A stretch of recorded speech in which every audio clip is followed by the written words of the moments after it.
News Kannada ಚಾನೆಲ್ಗೆ ಸ್ವಾಗತ ಸುಸ್ವಾಗತ. ವಿಜಯ ಪದವಿ ಪೂರ್ವ ಕಾಲೇಜು ಉಚಿತ ಕಾನೂನು ಕಾರ್ಯಕ್ರಮ 1098 ಮತ್ತು 112 ಮಕ್ಕಳ ಸಹಾಯವಾಗಿಗೆ ಕರೆ ಮಾಡಿ ನಿಮ್ಮ ಮತ್ತು ಅಕ್ಕಪಕ್ಕದಲ್ಲಿ ಮಕ್ಕಳ ಮೇಲೆ ನಡೆಯುವ ದೌರ್ಜನ್ಯಗಳ ಬಗ್ಗೆ ದೂರು ದಾಖಲಿಸುವಂತೆ ಮಕ್ಕಳಿಗೆ ಮಾಜಿ ವಿಶೇಷ ಸರ್ಕಾರಿ ಅಭಿಯೋಜಕರು ಹಾಗೂ ಬಾಲ ನ್ಯಾಯಮಂಡಳಿ ಮತ್ತು ಮಕ್ಕಳ ಕಲ್ಯಾಣ ಸಮಿತಿಯ ಸದಸ್ಯರಾದ ಆಶಾ ಕೆಎಸ್ ತಿಳಿಸಿದರು.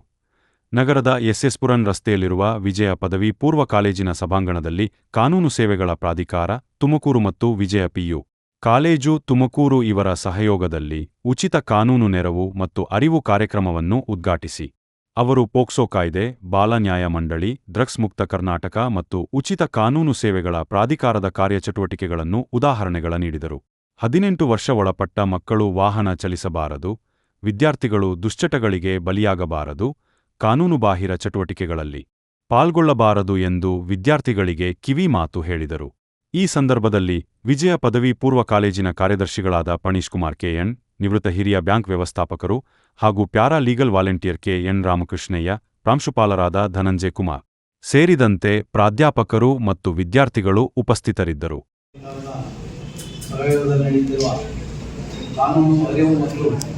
ಕೆಲವು ಕಾರ್ಯಕ್ರಮಕ್ಕೆ ತಮ್ಮನ್ನೆಲ್ಲರೂ ಸ್ವಾಗತಿಸುತ್ತೇನೆ. ಈ ಕಾಲೇಜಿನ ಕಾರ್ಯದರ್ಶಿಗಳಾದ ಪಣೀಶ್ ಕುಮಾರ್ ಅವರಿಗೂ ಸ್ವಾಗತವನ್ನು ಕೊಡ್ತೇನೆ.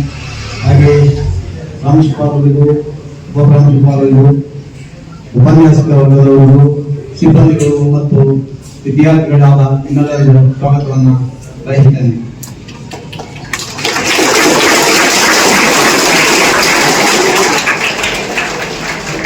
ಈಗ ನಮ್ಮ ಭಾರತದ ಸಂವಿಧಾನದ ಬಗ್ಗೆ ಯಾವೆಲ್ಲ ತಿಳ್ಕೊಂಡಿದ್ದೀರಿ, ಹೈಸ್ಕೂಲ್ನಲ್ಲಿ ಓದಿರ್ತೀರ ಅಂದ್ಕೊಂಡಿದ್ದೇನೆ.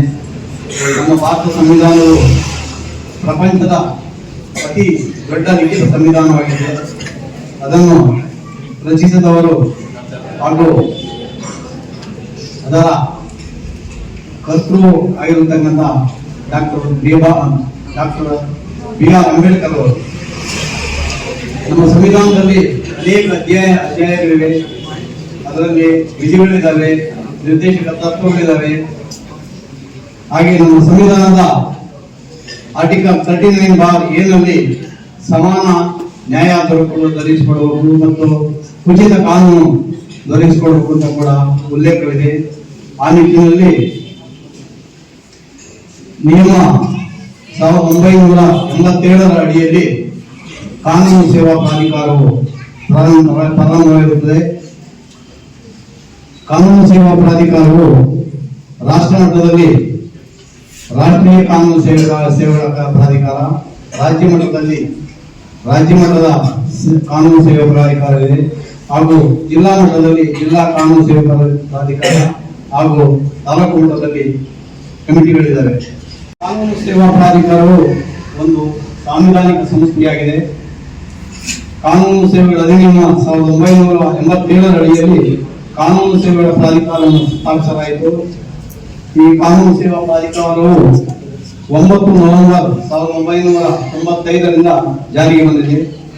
ಇದರ ಮುಖ್ಯ ಉದ್ದೇಶವೇನೆಂದರೆ ಅರ್ಹ ಮತ್ತು ಸೂಕ್ತ ವ್ಯಕ್ತಿಗಳಿಗೆ, ಜನಸಾಮಾನ್ಯರಿಗೆ ಕಾನೂನಿನ ಬಗ್ಗೆ ಅರಿವು ಉಂಟು ಮಾಡುವುದು, ಉಚಿತ ಕಾನೂನು ನೆರವು ಮತ್ತು ಸಲಹೆಗಳನ್ನು ಕೊಡುವುದು, ಹಕ್ಕುಗಳು ಮತ್ತು ಕರ್ತವ್ಯಗಳನ್ನು ತಿಳಿಸುವುದು, ಯಾವ ನಾಗರಿಕರು ಕೂಡ ಆರ್ಥಿಕ ಹಿಂದುಳಿದವರಿಗೆ ಅಥವಾ ಇತರ ಕಾರಣಗಳಿಂದ ನ್ಯಾಯವನ್ನು ಪಡೆಯುವ ಅವಕಾಶಗಳಿಂದ ವಂಚಿತರಾಗಬಾರದು.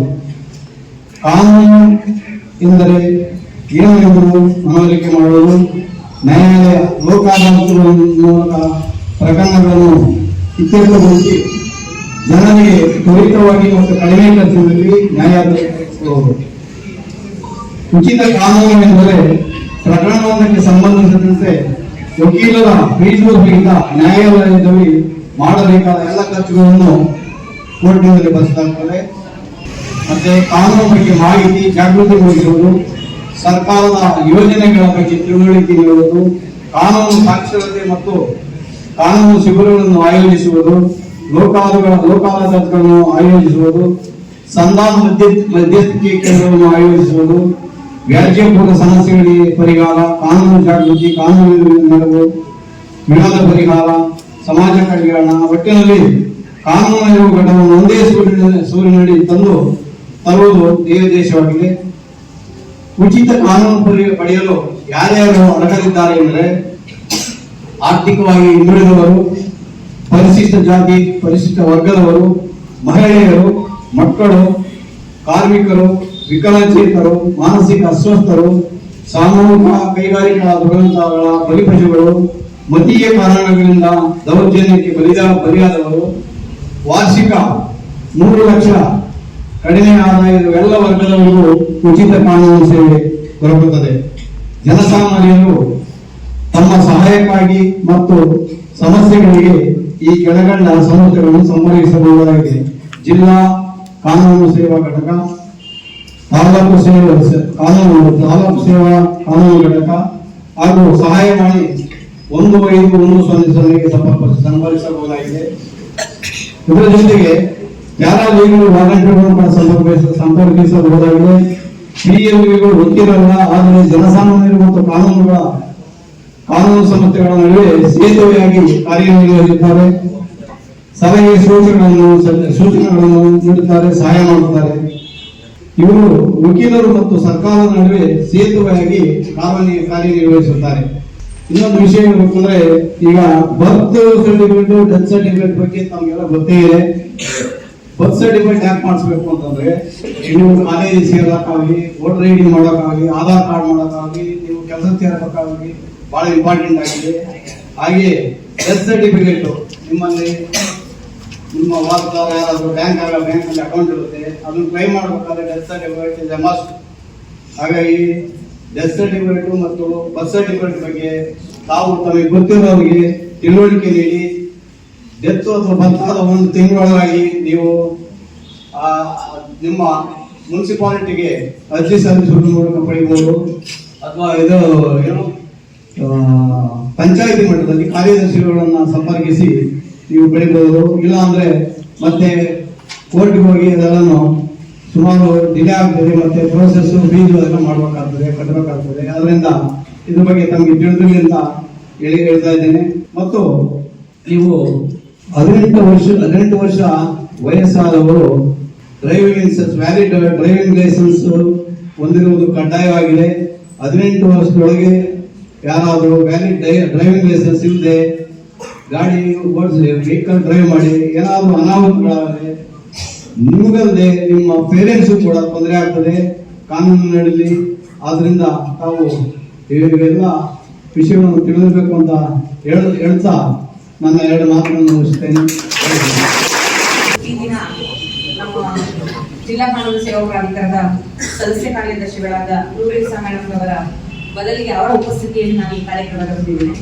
ಹಾಗೆ ಈ ಕಾಲೇಜಿನ ಕಾರ್ಯದರ್ಶಿಗಳಾದಂತಹ ಪಡಿ ಸರ್ ಅವರೇ, ಹಾಗೆ ಧನಂಜಯ್ ಸರ್ ಅವರೇ, ಹಾಗೆ ಉಪಪ್ರಾಂಶುಪಾಲರೇ, ಹಾಗೂ ಇಲ್ಲಿರುವ ಎಲ್ಲ ಶಿಕ್ಷಕ ವೃಂದದವರೇ, ಹಾಗೂ ನಾನ್ ಟೀಚಿಂಗ್ ಕ್ಲಾಸಸ್ ಹಾಗೂ ಇಲ್ಲಿರುವ ಮಾಧ್ಯಮ ಮಿತ್ರರೇ, ಹಾಗೂ ನನ್ನ ನೆಚ್ಚಿನ ವಿದ್ಯಾರ್ಥಿನಿಯರೇ. ಸೊ ಮೇಡಮ್ ಬಂದಿದ್ದಾರೆ, ಭಾಷಣ ಕೊಡ್ತಾರೆ. ಇದು 1 ಗಂಟೆ ಹೆಂಗಪ್ಪ ಕೂತ್ಕೊಳ್ಳೋದು ಅಂತ. ಸೊ ಭಾಷಣ ಅಂತ ಮಾಡೋದಿಲ್ಲ, ಸಂವಾದವನ್ನ ಮಾಡೋಣ, ಅಂದ್ರೆ ಕಾನ್ವರ್ಸೇಷನ್. ಯಾಕೆಂದ್ರೆ ಇದು ನಂದು 625ನೇ ಪ್ರೋಗ್ರಾಮ್ ಇದೆ ಎಲ್ಲ ಕಾಲೇಜುಗಳಲ್ಲೂ.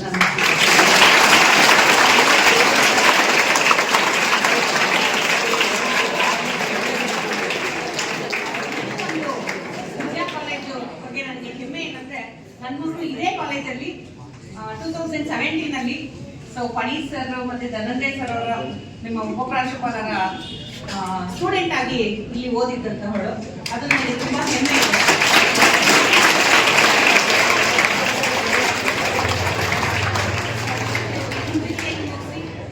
ಐಟಿ ಕಂಪನಿಯಲ್ಲಿ ಕೆಲಸ ಮಾಡಿ ಈಗ ಲಾ ಮಾಡ್ತಾ ಇದ್ದಾರೆ. ಸೊ ಈ ಕಾಲೇಜ್ನ ಪ್ರೌಢಿನ ನಾವು ಮರೆಯಂಗೇ ಇಲ್ಲ. ಯಾಕಂದ್ರೆ ಈ ಕಾಲೇಜ್ ಕಾಂಟ್ರಿಬ್ಯೂಷನ್ ಅದು. ಸೊ PUC ಎಲ್ಲರಿಗೂ ಇಂಪಾರ್ಟೆಂಟ್. ಆ PUCಗೆ ತಳಾಗಿ ಹಾಕೊಟ್ಟಿದ್ದೆ ನಿಮ್ಮ ಕಾಲೇಜವರು. ಸೊ ಕಾಲೇಜವ್ರಿಗೆ ನಾನು ಯಾವತ್ತೂ ಗ್ರೇಟ್ಫುಲ್ ಇರ್ತೇನೆ. ಸೊ ಈಗ ನಮ್ಮ ಜಿಲ್ಲಾ ಕಾನೂನು ಸೇವಾ ಪ್ರಾಧಿಕಾರದ ಬಗ್ಗೆ ಸರ್ ನಿಮ್ಗೆ ಹೇಳಿದ್ರು. ಡಿಸ್ಟ್ರಿಕ್ಟ್ ಲೀಗಲ್ ಸರ್ವಿಸ್ ಅಥಾರಿಟಿ ಅಂತ ನಾವು ಹೇಳ್ತೀವಿ. ಜಿಲ್ಲಾ ಕಾನೂನು ಸೇವಾ ಪ್ರಾಧಿಕಾರ ಏನಕ್ಕೆ ನಿಮ್ಗೆ ಈ ಅರಿವು ಕಾರ್ಯಕ್ರಮವನ್ನು ಕೊಡ್ತಾ ಇದೀವಿ? ನಾವು ಸೈನ್ಸ್ ಸ್ಟೂಡೆಂಟ್ಸ್ ಮೇಡಮ್, ನಮಗೆ ಯಾಕೆ ಬೇಕು DLSA? ಯಾಕೆ ಬೇಕು ಕಾನೂನು ಅರಿವು? ಯಾಕೆ ಬೇಕು ನಿಮ್ಗೆ? ನಾವೆಲ್ಲ ಏನ್ ಬದುಕ್ತಾ ಇದೀವಿ? ಸೊಸೈಟಿ ಅಂದ್ರೆ ಟ್ರಾನ್ಸ್ಲೇಷನ್ ಕೇಳಿಲ್ಲ.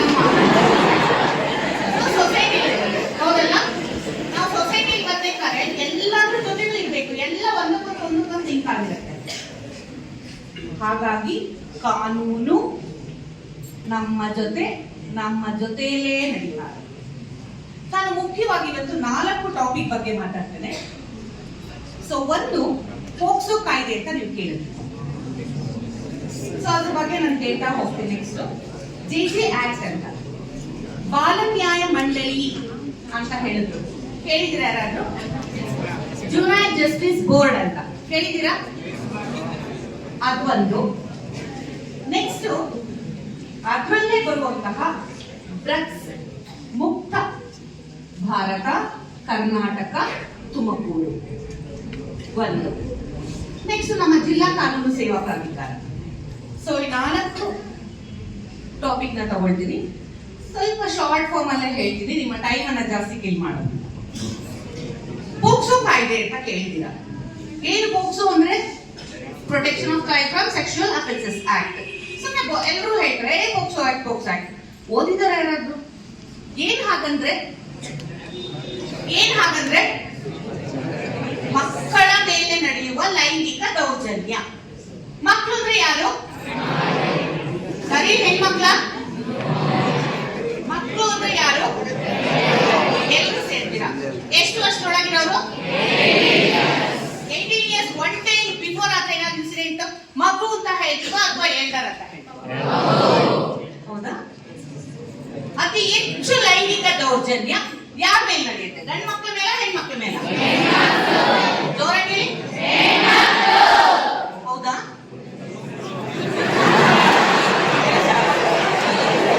ದಯವಿಟ್ಟು ಕ್ಷಮಿಸಿ, ಅತಿ ಹೆಚ್ಚು ಲೈಂಗಿಕ ದೌರ್ಜನ್ಯ ನಡೆಯೋದು ಗಂಡು ಮಕ್ಕಳ ಮೇಲೆ. ಆದರೆ ಕೇಸ್ ರಿಜಿಸ್ಟರ್ ಆಗೋದು ಬರೀ ಹೆಣ್ಣು ಮಕ್ಕಳದು. ಯಾಕೆ ಅಂತ ಗೊತ್ತಾ? ಸ್ವಲ್ಪ ಯೋಚನೆ ಮಾಡಿ. ಯಾವ ಕಾರಣಕ್ಕೆ ಗಂಡು ಮಕ್ಕಳ ಕೇಸ್ ರಿಜಿಸ್ಟರ್ ಆಗಲ್ಲ, ಹೆಣ್ಣು ಮಕ್ಕಳ ಕೇಸ್ ಮಾತ್ರ ರಿಜಿಸ್ಟರ್ ಆಗುತ್ತೆ? ಸಪೋರ್ಟ್ ಆನ್ಸರ್ಸ್ ಬೇಡಪ್ಪ, ಗೊತ್ತಿದ್ರೆ ಒಬ್ಬರೇ ನಿಂತ್ಕೊಂಡು ಹೇಳಿ. ನಾನು ಇನ್ನ ಟಾಪಿಕ್ ಮುಂದಕ್ಕೆ ಹೋಗ್ಬೇಕು. ನಾನು ಇನ್ನೂ ಸ್ಟಾರ್ಟಿಂಗ್ ಅಲ್ಲಿ ಟೈಮ್ ಆಗುತ್ತೆ ನಿಮ್ಗೆ. ಆಮೇಲೆ ಯಾವ ಕಾರಣಕ್ಕೋಸ್ಕರ ಗಂಡು ಮಕ್ಕಳ ಮೇಲೆ ಆಗುವಂತಹ ಕೇಸ್ ರಿಜಿಸ್ಟರ್ ಆಗಲ್ಲ?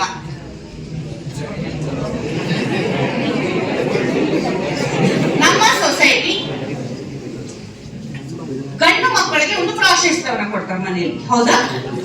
ಗಂಡು ಮಗು ಮೇಲೆ ಈ ತರ ಏನಾದ್ರು ದೌರ್ಜನ್ಯ ಆಗಿದೆ ಅಂತ ಸೊಸೈಟಿಗೆ ಗೊತ್ತಾದ್ರೆ ನನ್ನ ಮಗುವಿನ ಭವಿಷ್ಯ ಹಾಳಾಗುತ್ತೆ, ನನ್ನ ಮಗುವಿನ ಜೀವನ ಮುಂದೆ ನರಕ ಯಾತನೆ ಆಗತ್ತೆ ಅಂತ ಹೇಳಿ ತಂದೆ ತಾಯಿಗಳು ಯಾರೂ ಕೇಸ್ ಕೊಡಕ್ಕೆ ಮುಂದೆ ಬರೋದಿಲ್ಲ. ಯಾವಾಗ ಬರೋದಿಲ್ಲ ಅತಿ ಹೆಚ್ಚು ಈ ರೀತಿ ಪ್ರಕರಣಗಳು ಕೇಸ್ ನಡೆಯುತ್ತಾ ಹೋಗುತ್ತೆ. ಯಾಕೆಂದ್ರೆ ಒಬ್ಬ ಅಪರಾಧಿ ಒಂದು ಸತಿ ಕೇಸ್ ಕೊಡಲ್ಲ ಅಂತ ಗೊತ್ತಾದ್ರೆ 10 ಜನದ ಮೇಲೆ ಈ ತರ ಮಾಡ್ತಾನೆ. ಅದಕ್ಕೆ ಒಂದು ಉದಾಹರಣೆ ತುಮಕೂರಿನಲ್ಲೇ ನಡೆದಂತಹದ್ದು. ಆ ಪ್ರಕರಣದಲ್ಲಿ ಒಂದು ಪ್ರತಿಷ್ಠಿತ ಹಾಸ್ಟೆಲ್, ಒಂದು ಮಗು 8 ವರ್ಷದವನು, ಇನ್ನೊಂದು ಮಗು 10 ವರ್ಷ. ಅಣ್ಣ ಹಾಸ್ಟೆಲ್ ಇರ್ತಾನೆ. ತಮ್ಮ ಅವನನ್ನ ಹುಡ್ಕೊಂಡು ಹೋಗ್ತಾನೆ, ಮಾತಾಡ್ಸ್ಕೊಂಡು ಬರೋಣ ಅಂತ. ಆ ಮಗು ಈ ತುಮಕೂರು ಜಿಲ್ಲೆದಲ್ಲ, ಬೇರೆ ಕಡೆಯಿಂದ ಇಲ್ಲಿ ಬಂದಿರುತ್ತೆ. ಸೊ ಬಂದಾಗ ಆ ಮಗು ಅಣ್ಣನ ನೋಡ್ಕೊಂಡು ಬರ್ಬೇಕಾದ್ರೆ ಒಬ್ಬ ದಾರಿ ಹೋಗ್ತಾ ಇರ್ತಾನಲ್ಲೇ, ಅಣ್ಣ ಒಂಚೂರು ಫೋನ್ ಕೊಡ್ತೀನಿ, ನಮ್ಮ ಅಪ್ಪನ ಫೋನ್ ಮಾಡ್ಬೇಕು.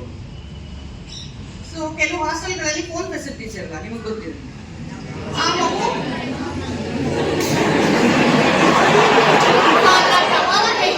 ನೋಡಿ ಫೋನ್ ಇಲ್ಲದೆ ಎಷ್ಟು ಒಳ್ಳೇದು ಅಂತ ಆ ಮಗು ಫೋನ್ ಅನ್ನ ಮಾಡತ್ತೆ. ಅವನೇನ್ ಮಾಡ್ತಾನೆ, ಒಂದ್ ಸ್ವಲ್ಪ ಸಮಯ ಬಿಟ್ಟು ಬಾ ನಿನ್ಗೆ ಕುರ್ಕುರೆ ಕೊಡಿಸ್ತೀನಿ ಅಂತಾನೆ. ಮಕ್ಕಳು ಸಹಜ ಹೋಗ್ತಾನೆ, ಕರ್ಕೊಂಡು ಅವನು ಸ್ವಲ್ಪ ಮುಂದಕ್ಕೆ ಹೋಗ್ತಾನೆ. ಸುಮಾರು ರಾತ್ರಿ 8 ಗಂಟೆ ಮೇಲೆ ಟೈಮ್ ಆಗಿರುತ್ತೆ. ಬಿರಿಯಾನಿ ಕೊಡಿಸ್ತೀನಿ ಬಾ ಅಂತಾನೆ. ಮಗು ಆಸೆ, ಸೀದಾ ಮುಂದೆ ಕರ್ಕೊಂಡು ಹೋಗ್ತಾನೆ. ಒಂದು ನಿರ್ಜನವಾದ ಪ್ರದೇಶ ಕರ್ಕೊಂಡೋಗಿ ಆ ಮಗುವಿನ ಮೇಲೆ ಫಿಸಿಕಲಿ ಅಬ್ಯೂಸ್ ಮಾಡ್ತಾನೆ. ಅಂದ್ರೆ ಆ ಮಗುವಿನ ಮೇಲೆ ದೌರ್ಜನ್ಯವನ್ನ ಮಾಡ್ತಾರೆ. ಆ ಮಗು ಪ್ರಜ್ಞೆ ತಪ್ಪಿ ಬಿದ್ದೋಗುತ್ತೆ. ಅವನು ತಿಳ್ಕೊಳ್ತಾನೆ ಮಗು ಸತ್ತೋಯ್ತು ಅಂತ, ಬಿಟ್ಟು ಓಡ ಹೋಗ್ಬಿಡ್ತಾನೆ. ಈ ಮಗುಗೆ ರಾತ್ರಿ ಎಷ್ಟೊತ್ತಲ್ಲೂ ಎಚ್ಚರ ಆಗುತ್ತೆ. ಎದ್ದು ನೋಡ್ತಾನೆ, ತಕ್ಷಣ ಸೀದಾ ಹಾಸ್ಟೆಲ್ ಹತ್ರ ಹೋಗ್ತಾನೆ. ವಾರ್ಡನ್ ಕೇಳ್ತಾರೆ, ಎಲ್ಲಿ ಹೋಗಿದ್ದೆ? ಅಣ್ಣ ನೋಡ್ಕೊಂಡು ಬರಕ್ ಹೋಗಿದ್ದೆ. ಬೆಳಗ್ಗೆದ್ದು ಅವ್ರ ಅಪ್ಪಂಗೆ ಫೋನ್ ಮಾಡ್ತಾನೆ, ನನ್ನ ಆರೋಗ್ಯ ಸರಿ ಇಲ್ಲಪ್ಪ, ನನ್ನ ಕರ್ಕೊಂಡು ಹೋಗ್ಬಿಡು ಅಂತ ಗಲಾಟೆ ಮಾಡ್ತಾನೆ. ಅದಾದ್ಮೇಲೆ ಅಪ್ಪ ಒಂದು ದಿನ ಬಿಟ್ಟು ಬರ್ತಾರೆ, ಊರಿಗೆ ಕರ್ಕೊಂಡು ಹೋಗ್ತಾರೆ. ಮಗುನ ಕರ್ಕೊಂಡೋಗಿ 1 ವಾರ ಆ ಮಗು ಪರವಾಗಿಲ್ಲ, ಕಾಯಿಲೆ ಸ್ವಲ್ಪ ಚೇತರಿಸ್ಕೊಳ್ತಾ ಇರುತ್ತೆ. 1 ವಾರದ ನಂತರ ಆ ಮಗುವಿನ ಕಾಯಿಲೆ ಜಾಸ್ತಿ ಆಗ್ತಾ ಹೋಗುತ್ತೆ. ತಂದೆ ತಾಯಿ ಏನ್ಕೊಳ್ತಾರೆ, ಹಾಸ್ಟೆಲ್ ಹಾಕಿದ್ದೆ, ಹಳ್ಳಿಗಳ ಕಡೆ ನೀವು ನೋಡಿರ್ಬೋದು, ಗಾಳಿ ಮೆಟ್ಕೊಂಡ್ಬಿಟ್ಟಿರ್ಬೇಕು, ಅಥವಾ ಕಾಮನ್ ಆಗಿ ಎಷ್ಟೋ ಜನ ಇಲ್ಲಿ ಹಳ್ಳಿಯಿಂದ ಬಂದಿದ್ದೀರಾ, ಫಸ್ಟ್ ಯಾವ್ದಾದ್ರು ಜ್ವರ ಬಂದ್ರೆ ಏನ್ ಮಾಡ್ತಾರೆ, ಹಳ್ಳಿಗಳ ಕಡೆ ಗಾಳಿ ಮೆಟ್ಕೊಂಡಿದೆ ಅಂತ ದೃಷ್ಟಿ ತೆಗಿತಾರೆ. ಸೊ ಹಾಗೆ ಈ ಮಗುವನ್ನ ಎಲ್ಲ ಕಡೆ ಕರ್ಕೊಂಡು ಹೋಗ್ತಾರೆ ದೇವಸ್ಥಾನಗಳಿಗೆ. ಅಷ್ಟೊಳಗಾಗಲೇ 1 ತಿಂಗಳಾಗಿ ಹೋಗಿರುತ್ತೆ. ಈ ಮಗುವಿನ ಕಾಯಿಲೆ ಜಾಸ್ತಿ ಆಗಿ ಹೋಗ್ತಾ ಇರುತ್ತೆ. ಸರಿ, ಎಲ್ಲಾ ಕಡೆ ಹೋಗ್ತಾರೆ, ಎಲ್ಲೂ ಈ ಮಗು ವಾಸಿ ಆಗಲ್ಲ. ಕಡೆಗೆ ಹಿಮ್ಸ್ ಹಾಸ್ಪಿಟಲ್ ಕರ್ಕೊಂಡು ಹೋಗ್ತಾರೆ. ಅಲ್ಲಿ ಈ ಮಗುವನ್ನ ಪರೀಕ್ಷೆ ಮಾಡಿದ ಡಾಕ್ಟ್ರು ಬ್ಲಡ್ ಅನ್ನ ಡ್ರಾ ಮಾಡ್ಬೇಕು ನಾವು ಮಗುದು ಅಂತ. ಬ್ಲಡ್ ಡ್ರಾ ಮಾಡಿದಾಗ ಡಾಕ್ಟರ್ಗೆ ಒಂದು ಆಶ್ಚರ್ಯ ಕಾಲಿರುತ್ತೆ. ಡಾಕ್ಟರ್ ಹೇಳ್ತಾರೆ, ನಿಮ್ಮ ಮಗು ಎಲ್ಲಿತ್ತು? ಮಗು ನಮ್ಮನೆಲ್ಲೇ ಇತ್ತು. ಎಲ್ಲೂ ಹೋಗಿಲ್ವ ಮಗು? ಇಲ್ಲ, ಒಂದ್ ಸ್ವಲ್ಪ ದಿನ ಈ ತರ ಹಾಸ್ಟೆಲ್ಗೆ ಹೋಗಿ ಓದ್ತಿದ್ದ. ನಿಮ್ಮ ಮಗುವನ್ನ ಕೇಳಿ ಅಲ್ಲಿ ಏನು ಘಟನೆ ಆಗಿತ್ತು ಅಂತ. ಸರಿ, ಆ ಮಗು ಕೇಳಿದಾಗ ಒಪ್ಪಲ್ಲ. ಕಡೆಗೆ ಆ ಮಗುನ ಕೂರಿಸ್ಕೊಂಡು ತಂದೆ ತಾಯಿ ಕನ್ವಿನ್ಸ್ ಮಾಡಿದಾಗ ನಡೆದ ಘಟನೆ ಎಲ್ಲ ಮಗು ಹೇಳುತ್ತೆ. ಆಗ ತಂದೆ ಬಂದು ಡಾಕ್ಟರ್ ಕಾಲ್ ಇಟ್ಕೊಳ್ತಾನೆ, ದಯವಿಟ್ಟು ಈ ವಿಷಯವನ್ನ ಯಾರಿಗೂ ಹೇಳ್ಬೇಡಿ, ನಾವು ಊರಿನಲ್ಲಿರುವಂತಹರು, ನನ್ನ ಮಗನ ಮರ್ಯಾದೆಗೆ ಹೋದ್ರೆ ನಾವು ತಲೆ ಎತ್ಕೊಂಡು ಓಡಾಡಕ್ಕಾಗಲ್ಲ, ಈ ಕೇಸ್ನ ಇಲ್ಲೇ ಮುಗಿಸ್ಬಿಡಿ, ನನ್ನ ಮಗನ್ನ ಉಳಿಸ್ಕೊಡಿ ಅಂತ. ಡಾಕ್ಟರ್ ಹೇಳ್ತಾರೆ, ನಿನ್ನ ಮಗು ಬದುಕಬೇಕು, ನಿನ್ನ ಮಗುಗೆ ನಾವು ಟ್ರೀಟ್ಮೆಂಟ್ ಕೊಡ್ಬೇಕು ಅಂದ್ರೆ ಕೇಸ್ ರಿಜಿಸ್ಟರ್ ಆದ್ರೆ ಮಾತ್ರ ನಾವು ಕೊಡ್ತೀವಿ ಅಂತ. ಯಾಕೆ ಅಂದ್ರೆ ಒಬ್ಬ ಮೇಲ್ ನಲ್ಲಿ ಇದ್ದಂತಹ ಒಂದು ಸೆಕ್ಷುಯಲ್ ಡಿಸೀಸ್ ಈ ಮಗುವಿನ ಬ್ಲಡ್ ಅಲ್ಲಿ ಸೇರ್ಕೊಂಡ್ರೆ. ಸೊ ಆಗ ಡಾಕ್ಟರ್ ಹೇಳಿದ್ರೆ ಇವ್ರು ಒಪ್ಪಲ್ಲ. ಸೊ ಡಾಕ್ಟರ್ ಕೂಡ ಹಠ ಮಾಡ್ತಾರೆ, ನಿಮ್ಮ ಮಗು ಒಬ್ಬನ್ನ ಬಿಡ್ತು ಅಂದ್ರೆ ಅವನು ಇದೇ ತರ ಎಷ್ಟೋ ಮಕ್ಕಳ ಮೇಲೆ, ಈಗಾಗಲೇ 1 ತಿಂಗಳಲ್ಲಿ ಎಷ್ಟು ಮಕ್ಕಳ ಮೇಲೆ ಈ ತರ ಅನ್ಯಾಯ ಮಾಡಿರ್ತಾನೋ ಗೊತ್ತಿಲ್ಲ ಅಂತ. ಆಮೇಲೆ ಕನ್ವಿನ್ಸ್ ಆಗಿ ಆ ತಂದೆ ಕಂಪ್ಲೇಂಟ್ ಅನ್ನು ಕೊಡ್ತಾರೆ. ಕೋರ್ಟ್ ಅಲ್ಲಿ ಕೇಸ್ ನಡೆಯುತ್ತೆ. ಆ ಆರೋಪಿಗೆ ಜೀವಾವಧಿ ಸಾಯುವವರೆಗೆ ಶಿಕ್ಷೆ ಆಗತ್ತೆ. ಆ ಮಗುವಿಗೆ ಪರಿಹಾರವಾಗಿ 6 ಲಕ್ಷ ರೂಪಾಯಿಗಳನ್ನ ಕೊಡ್ತಾರೆ. ಅಂದ್ರೆ ಅವನು ಪಟ್ಟಿರೋ ನೋವಿಗೆ ಅಲ್ಲ, ಅದು ಕಾಂಪನ್ಸೇಷನ್. ಆ ಮಗುವಿನ ಭವಿಷ್ಯಕ್ಕಾಗಿ 6 ಲಕ್ಷವನ್ನ ಸರ್ಕಾರ ಕೊಡುತ್ತೆ. ಸೊ ಹಾಗಾಗಿ ಗಂಡು ಮಕ್ಕಳ ಮೇಲೆ ಅತಿ ಹೆಚ್ಚು ದೌರ್ಜನ್ಯ ನಡೆಯುತ್ತೆ. ಇನ್ನು ಅಲ್ಲಿಂದ ಸ್ವಲ್ಪ ಮುಂದಕ್ಕೆ ಹೋಗೋಣ. ಫಸ್ಟ್ ದೌರ್ಜನ್ಯ ಎಲ್ಲಿ ಸ್ಟಾರ್ಟ್ ಆಗುತ್ತೆ? ಮಕ್ಕಳ ಮೇಲೆ. ಮಕ್ಕಳು ಅಂತ ನಾನು ಪ್ರೊನೌನ್ಸ್ ಮಾಡ್ತಿದ್ದೀನಿ. ಎಲ್ಲಿ ಸ್ಟಾರ್ಟ್ ಆಗುತ್ತೆ ಗೊತ್ತಾ? Any cases? ಮನೆ, ಮನೆ, ತಂದೆಯಿಂದ, ಅಣ್ಣ, ಮಾವ, ಚಿಕ್ಕಪ್ಪ, ತಾತ. ಒಪ್ಕೊಳ್ತೀರಾ? ಒಪ್ಕೊಳ್ತೀರಾ? ತುಮಕೂರ ಎಷ್ಟು ಜನ ಪೇಪರ್ ಓದ್ತೀರಾ? News paper.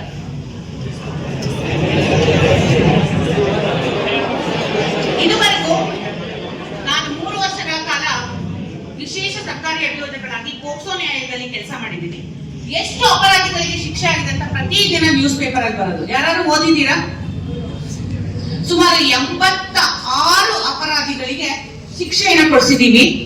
ಅದರಲ್ಲಿ 36 ಅಪರಾಧಿಗಳಿಗೆ ಜೀವಾವಧಿ ಸಾಯುವವರೆಗೆ ಜೈಲಲ್ಲಿ ಇರಬೇಕು. 40 ವರ್ಷದ ಶಿಕ್ಷೆ 25 ಜನರಿಗೆ, ಹಾಗೆ 30 ವರ್ಷದ ಶಿಕ್ಷೆ 15 ಜನಕ್ಕೆ, 20 ವರ್ಷದ ಶಿಕ್ಷೆ ಒಂದು 20 ಜನರಿಗೆ. ಅದು ಬಿಟ್ಟು ದಂಡ 5 ವರ್ಷ, 7 ವರ್ಷ, 10 ವರ್ಷ ಆ ತರ ಶಿಕ್ಷೆಗಳನ್ನಾಗಿದೆ. ಒಬ್ಬ ತಂದೆಯೇ ಒಂದು ಮಗುವಿನ ಮೇಲೆ ದೌರ್ಜನ್ಯ ಮಾಡ್ತಾನೆ ಅಂದ್ರೆ ನಂಬ್ತೀರಾ? ನಮ್ಮಲ್ಲಿ ಯಾವ ಪ್ರಕರಣಗಳು ಕೂಡ ನಡೆದಿದೆ. ಹಾಗೆ ಅಣ್ಣನಿಂದ, ಅಣ್ಣ ಅಂತ ಕರೀತಾರೆ. ರೀಸೆಂಟ್ಲಿ ಇನ್ನೂ ಒಂದು word, soap word Rocky brothers ಅಂತ ಕರೀತೀರ. ರಾಕಿ ಬ್ರದರ್ಸ್ ಅಂತ. ರಾಕಿ ಹಬ್ಬ ಬಂದಾಗ ಎಲ್ಲ ರಾಕಿ ಇಟ್ಕೊಂಡು ಓಡಾಡ್ತಾರೆ. ಸೊ ನಗುವಂತ ವಿಷಯ ಅಲ್ಲ ಮಕ್ಕಳ, ಇದು ಸೀರಿಯಸ್ ಆಗಿರುವಂತಹ ವಿಷಯ. ಸೊಸೈಟಿ ಎಲ್ಲಿಗೆ ಬಂದು ತಲುಪ್ತಾ ಇದೆ ಅಂದ್ರೆ, ಒಬ್ಬ ಅಣ್ಣ ತಂಗಿ ಗಂಡ ಹೆಂಡತಿಯಾಗಿ ಒಂದು ಮಗುವನ್ನ ನಾವು ಯಾವ ಮಟ್ಟಕ್ಕೆ ಹೋಗಿದೀವಿ ಅಂತ ಯೋಚನೆ ಮಾಡಿ. ಕಾಲೇಜಿಗೆ ಕಳ್ಸೋದು, ಸ್ಕೂಲಿಗೆ ಕಳ್ಸೋದು, ಅಪ್ಪ ಅಮ್ಮ ಓದಿ ಅಂತ ಮಕ್ಕಳನ್ನ ಕಳಿಸ್ತಾರೆ. ಆದ್ರೆ ನಮ್ಮ ಮಕ್ಕಳು ಎಲ್ಲಿಗೆ ಹೋಗ್ತಾರೆ ಅಂದ್ರೆ ಎಲ್ಲೂ ಗೊತ್ತಿಲ್ಲದಂತಹ ಲೋಕಕ್ಕೆ ಹೋಗ್ತಾ ಇದ್ದಾರೆ. ಯಾಕೆ ಲಕ್ಷಾಂತರ ರೂಪಾಯಿ ಖರ್ಚು ಮಾಡಿ ನಿಮ್ಮ ಪೇರೆಂಟ್ಸ್ ನಿಮ್ಮನ್ನ ಕಾಲೇಜಿಗೆ ಕಳ್ಸೋದು? ಸೊ ತಂದೆ ಆಯ್ತು, ತಾತ ಆಯ್ತು, ತಾತನಿಂದ ಹೆಣ್ಣು ಮಕ್ಕಳ ಮೇಲೆ ದೌರ್ಜನ್ಯ ನಡೀತಿದೆ, ಗೊತ್ತಿದೆ ನಿಮ್ಗೆ? ಅದರಿಂದ ಸ್ವಲ್ಪ ಆಚೆ ಬಂದ್ರೆ ಅಕ್ಕಪಕ್ಕ, ಹಾಗೆ ಇನ್ನೂ ಸ್ವಲ್ಪ ಮುಂದಕ್ಕೆ ಹೋದ್ರೆ ರೋಡಲ್ಲಿ ಹೋಗ್ಬೇಕಾದ್ರೆ, ಪಾರ್ಕ್ಗಳಲ್ಲಿ, ಬಸ್ಸಲ್ಲಿ ಹೋಗ್ಬೇಕಾದ್ರೆ, ಆಟೋ ಡ್ರೈವರ್ಸ್, ಕ್ಯಾಬ್ ಡ್ರೈವರ್ಸ್, ಈ ರೀತಿ ಪ್ರತಿಯೊಂದು ಜಾಗದಲ್ಲಿ ಕೂಡ ದೌರ್ಜನ್ಯ ಆಗುತ್ತೆ. ಸೊ ಈ ತರ ಆದಾಗ ನಾವು ಏನು ಮಾಡ್ಬೇಕು, ಎಲ್ಲಿ ಕಂಪ್ಲೇಂಟ್ ಮಾಡ್ಬೇಕು? ನಿಮ್ಗೆ ಗೊತ್ತು, ಒಂದು ಚೈಲ್ಡ್ ಹೆಲ್ಪ್ ಲೈನ್ ನಿಮ್ಮ ಸ್ಕೂಲ್ ಮುಂದೆ ಬರೀತಾ ಇದೆ. ಈಗ ಆಕ್ಚುಲಿ ಕಾಲೇಜ್ ಬರೀಬೇಕು 1098 ಗೊತ್ತಿರಲ್ಲ, ಹಾಗೆ 112 1098 ರಿಪ್ಲೈ ಮಾಡ್ತಾರೆ ಹೀಗೆ. ಹಾಗೆ ಗೊತ್ತಿಲ್ಲ ಅಂದ್ರೆ 112ಗೆ ಕಾಲ್ ಮಾಡೋದು ಕೂಡ ಈಗ ಹೊಸದಾಗಿ ಅಕ್ಕ ಪಡೆ ಅಂತ ಒಂದು ಆಗ್ತಾ ಇದೆ. ಸೊ ಅದು ಕೂಡ ಸದ್ಯಕ್ಕೆ ಶಾರ್ಟ್ಲಿ ಹೆಣ್ಣು ಮಕ್ಕಳ ಪ್ರೊಟೆಕ್ಷನ್ಗೆ, ಈ ತರ ಮಕ್ಕಳ ಮೇಲೆ ಯಾರು ದೌರ್ಜನ್ಯ ಮಾಡ್ತಾರೆ ಸೊ ಅವರನ್ನ ಪ್ರೊಟೆಕ್ಟ್ ಮಾಡಕ್ಕೋಸ್ಕರ ಬರ್ತಾ ಇದೆ. ಸೊ ಇದಾದ್ಮೇಲೆ ಸ್ಕೂಲ್ಗಳಲ್ಲಿ ಶಿಕ್ಷಕರಿಂದ, ಲೆಕ್ಚರರ್ಸ್ ಅಲ್ಲಿ ಅಷ್ಟು ನಾವು ಕೇಳ್ಪಟ್ಟಿಲ್ಲ, ಯಾವುದು ಕಾಲೇಜಿಂದು ನಮ್ಮಲ್ಲಿ ಬಂದಿಲ್ಲ ಪ್ರಕರಣಗಳು. ಹೈಯೆಸ್ಟ್ ಹೈಸ್ಕೂಲ್ ಮಕ್ಕಳ ಮೇಲೆ ಮಾಡುವಂತಹ ಶಿಕ್ಷಕರಿಂದಲೇ ಮಾಡುವಂತಹದ್ದು. ಹಾಗೆ ರಿಲೇಟಿವ್ಸ್, ಸಂಬಂಧಿಗಳು. ಸೊ ಯಾರ್ಯಾರು ಕಂಪ್ಲೇಂಟ್ ಕೊಡ್ಬೋದು? ಖುದ್ದಾಗಿ ನಾವೇ ಕೊಡ್ಬೋದು. ನೀವೇ ಹೋಗಿ ಯಾರು ನೊಂದಿರ್ತಾರೆ ಅವ್ರು ಕೊಡ್ಬೋದು, ಅವರ ತಂದೆ ಕೊಡ್ಬೋದು, ತಾಯಿ ಕೊಡ್ಬೋದು, ಶಾಲಾ ಶಿಕ್ಷಕರು ಕೊಡ್ಬೋದು. ನೀವು ಈ ರೀತಿ ನಿಮ್ಗೆ ತೊಂದರೆ ಆಗಿದೆ ಅಂತ ನಿಮ್ಮ ಶಿಕ್ಷಕರ ಬಳಿ ಹೇಳಿದ್ರೆ ಅವರು ಖುದ್ದಾಗಿ ಹೋಗಿ ಕಂಪ್ಲೇಂಟ್ ಅನ್ನು ಲಾಡ್ಜ್ ಮಾಡ್ಬೋದು. ಅಂಗನವಾಡಿ ಕಾರ್ಯಕರ್ತರು ಕೊಡ್ಬೋದು, ಆಶಾ ಕಾರ್ಯಕರ್ತರು ಕೊಡ್ಬೋದು. ಹಾಗೆ ಮಕ್ಕಳ ರಕ್ಷಣಾ ಘಟಕ ಅಂತ ಒಂದಿದೆ, ಗೊತ್ತಿದೆ ನಿಮ್ಗೆ, DCPU ಯೂನಿಟ್ ಅಂತ. So district child protection unit ಅಂತ, ಅದು ಹೇಳಿ ನಿಮ್ಮಂತಹವರಿಗೋಸ್ಕರನೇ ಇರುವಂತಹ ಒಂದು ಯೂನಿಟ್ ಅದು. ಸೊ ಅಲ್ಲಿ ಕೂಡ ನೀವು ಹೋಗಿ ಕಂಪ್ಲೇಂಟ್ ಅನ್ನ ದೂರನ್ನ ಕೊಡಬಹುದು. ಹೇಗೆ ನಡೆಯುತ್ತೆ ಈ ಪೋಕ್ಸೋ ಕೋರ್ಟ್ ಅಂತ ಗೊತ್ತಾ ನಿಮ್ಗೆ? ಯಾಕೆಂದ್ರೆ ಇದರಲ್ಲಿ ನಾವು ಹೇಳ್ತೀವಿ, ಮಕ್ಕಳನ್ನ ಯಾರು ನಾವು ತೋರ್ಸೋದಿಲ್ಲ, ಚೈಲ್ಡ್ ಫ್ರೆಂಡ್ಲಿ ಕೋರ್ಟ್ ಅಂತ ನಾವು ಕರಿತೀವಿ. ಯಾಕೆ ಚೈಲ್ಡ್ ಫ್ರೆಂಡ್ಲಿ ಕೋರ್ಟ್ ಅಂತ ನಾವು ಕರಿತೀವಿ ಅಂದ್ರೆ, ಆ ಮಗುವನ್ನ ನಾವೇನಾದ್ರೂ ಬೇರೆಯವ್ರು ನೋಡ್ತು ಅಂದ್ರೆ, ಆರೋಪಿಗಳು ನೋಡಿದ್ರೆ ಮಗು ಹೇಗೋ ಚಾನ್ಸಸ್ ಇರುತ್ತೆ, ಸಾಕ್ಷಿಗಳನ್ನ ಬೇರೆ ತರ ಹೇಳ್ತಾರೆ ಅಂತ ಹೇಳ್ಬಿಟ್ಟು ಒಂದು ಇನ್ ಕ್ಯಾಮ್ರಾ ಪ್ರೊಸೀಡಿಂಗ್ಸ್ ಅಂತ ಹೇಳ್ತೀವಿ. ಇನ್ ಕ್ಯಾಮ್ರಾ ಅಂದ್ರೆ ಫುಲ್ ಕವರ್ಡ್ ಇರುತ್ತೆ. ಮಗು ಸಾಕ್ಷಿ ವಿಚಾರಣೆ ಬಂದಾಗ ಯಾರು ಇರೋದಿಲ್ಲ, ಜಡ್ಜ್, ಟೈಪಿಸ್ಟ್, ಒಬ್ಬ ಅಪೋಸಿಟ್ ಲಾಯರ್, ಪಬ್ಲಿಕ್ ಪ್ರಾಸಿಕ್ಯೂಟರ್ಸ್. ಆ ಮಗು ಏನಾದ್ರೂ 5 ವರ್ಷ, 3 ವರ್ಷ, 4 ವರ್ಷ ಅಥವಾ ಆ ಮಗು ಸ್ವಲ್ಪ ಬುದ್ಧಿಮಾಂದ್ಯ ಕಡಿಮೆ ಇತ್ತು ಅಂದ್ರೆ, ಸ್ಪೆಷಲ್ ಚೈಲ್ಡ್ ಆಗಿದ್ರೆ ಅವರಿಗೆ ನಾವು ಸೈಕಾಲಜಿಸ್ಟ್ ಅಂತ ನಾವು ಹೇಳ್ತೀವಿ, ಸಪೋರ್ಟಿವ್ ಪರ್ಸನ್ಸ್ ಅಂತ ಹೇಳಿ ಅವರನ್ನ ಕರ್ಕೊಂಡು ಅವರ ಸಹಾಯದಿಂದ ಮಕ್ಕಳ ಎವಿಡೆನ್ಸ್ ಅನ್ನ ಕೊಡ್ತೀವಿ. ಸುಮಾರು 3 ವರ್ಷದ ಮಗುವಿನ ಮೇಲೆ ಅತ್ಯಾಚಾರ ಆಗಿದೆ, 4 ವರ್ಷದ ಮಗುವಿನ ಮೇಲೆ ತುಮಕೂರಿನಲ್ಲೇ ಇದೆ, ಎಲ್ಲೂ ಬೇರೆ ಕತೆ ಹೇಳ್ತಾ ಇಲ್ಲ ನಾವು, ಇಲ್ಲಿ ನಡೆದಿರುವಂತಹದ್ದೇ. 4 ವರ್ಷ, 5 ವರ್ಷ, 6 ವರ್ಷ, 7 ವರ್ಷ, 8, 9, 10, 11, 12. ಸೊ ಈ ರೀತಿ ಮಕ್ಕಳ ಮೇಲೆ ಆಗುವಂತಹದಕ್ಕೆ ಇನ್ ಕ್ಯಾಮ್ರಾ ಪ್ರೊಸೀಡಿಂಗ್ಸ್ ಅಂತ ಹೇಳ್ತೀವಿ. ಸೊ ಆ ಮಗುವಿನ ಎಲ್ಲೂ ತೋರಿಸ್ಕೊಡುದು, ಯಾರು ಆ ಮಗುವನ್ನ ನೋಡ್ಕೊಡುದು ಅನ್ನೋ ಕಾರಣಕ್ಕೋಸ್ಕರ ಆ ಮಗುವಿಗೆ ಆ ಆರೋಪಿಯನ್ನ ಕಾಣೋದಿಲ್ಲ. Most of the POCSO cases ಅಲ್ಲಿ ಆರೋಪಿಗಳು ಜೈಲಲ್ಲಿ ಇರ್ತಾರೆ. ಸೊ ಅವರನ್ನ ವಿಡಿಯೋ ಕಾಲ್ ಮುಖಾಂತರ ವಿಡಿಯೋಲಿ ಬರ್ತಾರೆ, ಆ ವಿಡಿಯೋ ಕೂಡ ಆಫ್ ಆಗಿರುತ್ತೆ, ಅವ್ರು ಜಸ್ಟ್ ವಾಯ್ಸ್ ಲಿಸನ್ ಮಾಡ್ಬೋದು ಅಷ್ಟೇ. ಯಾಕಂದ್ರೆ ಮಗುವನ್ನ ನೋಡ್ಕೊಡುದು ಅನ್ನೋ ಕಾರಣಕ್ಕೋಸ್ಕರ ಈ ರೀತಿ ಒಂದು ಕೋರ್ಟ್ ನಡೆಯುತ್ತೆ. ಸೊ ಆರೋಪಿಗೆ ಎಷ್ಟು ವರ್ಷ ಶಿಕ್ಷೆ ಗೊತ್ತಾ? ಮಿನಿಮಮ್ 20 ವರ್ಷ, ಮ್ಯಾಕ್ಸಿಮಮ್ ಜೀವಾವಧಿ. ಯಾಕೆ ಇಲ್ಲಿ ಪ್ರೆಸ್ ಮಾಡ್ತಿದ್ದೀನಿ ಅಂದ್ರೆ ಕೆಲವು ಪಾಯಿಂಟ್ ಬರ್ತೇನೆ. ಈಗ 20 ವರ್ಷ ಅಂತ ನಾನು ಹೇಳಿದೆ. ತುಮಕೂರಿನ ಜೈಲಲ್ಲಿ ಸುಮಾರು 18 ವರ್ಷದ ಮಕ್ಕಳು, 19, 20, 21 ವಯಸ್ಸು, ಅಷ್ಟು ವಯಸ್ಸವರು ಸುಮಾರು 140 ಜನ ಇದ್ದಾರೆ. ಕಾರಣ ಪ್ರೀತಿ, ಲವ್. ಏನ್ ಲವ್ ಅಂದ ತಕ್ಷಣ ನಮ್ಮ ಮಕ್ಕಳು ಬರೋದೇ ಹುಡುಗಿರ್ ನೋಡ್ತೀರಾ, ಹುಡುಗರು ನೋಡ್ತೀರಾ. ಅದೆರಡೇನ ಪ್ರೀತಿ ಅಂದ್ರೆ, ಒಂದ್ ನಾಯಿ ಮರಿನ ಪ್ರೀತಿಸ್ತೀವಿ, ಒಂದ್ ಗಿಡ ಪ್ರೀತಿಸ್ತೀವಿ, ಲೆಕ್ಚರರ್ಸ್ ಇಷ್ಟಪಡ್ತೀವಿ, ಹೌದಾ? ಗಿಡ ಮರ ಪ್ರೀತಿಸ್ತೀವಿ, ನಮ್ ಕಾಲೇಜ್ ಪ್ರೀತಿಸ್ತೀವಿ, ಸ್ಕೂಲ್ ನ ಪ್ರೀತಿಸ್ತೀವಿ, ತಂದೆ ತಾಯಿ ಪ್ರೀತಿಸ್ತೀವಿ, ತಾತನ್ ಪ್ರೀತಿಸ್ತೀವಿ, ಅಜ್ಜಿ ಪ್ರೀತಿಸ್ತೀವಿ. ಆದ್ರೆ ಯಾಕೆ ಆ ಪ್ರೀತಿಗೆ ಆ ಲೆವೆಲ್ ಕೊಡೋದಿಲ್ಲ? ಒಂದು ಹುಡುಗಿ ಜ್ಞಾಪಿಸ್ಕೊಂಡ ತಕ್ಷಣ ಒಂದು ಹುಡುಗಿನೇ. ಅದು ಲವ್ ಅಲ್ಲ, ದಟ್ಸ್ ಇನ್ಫ್ಯಾಚುಯೇಷನ್, ಕೇವಲ ಒಂದು ಆಕರ್ಷಣೆ ಅಷ್ಟೇ.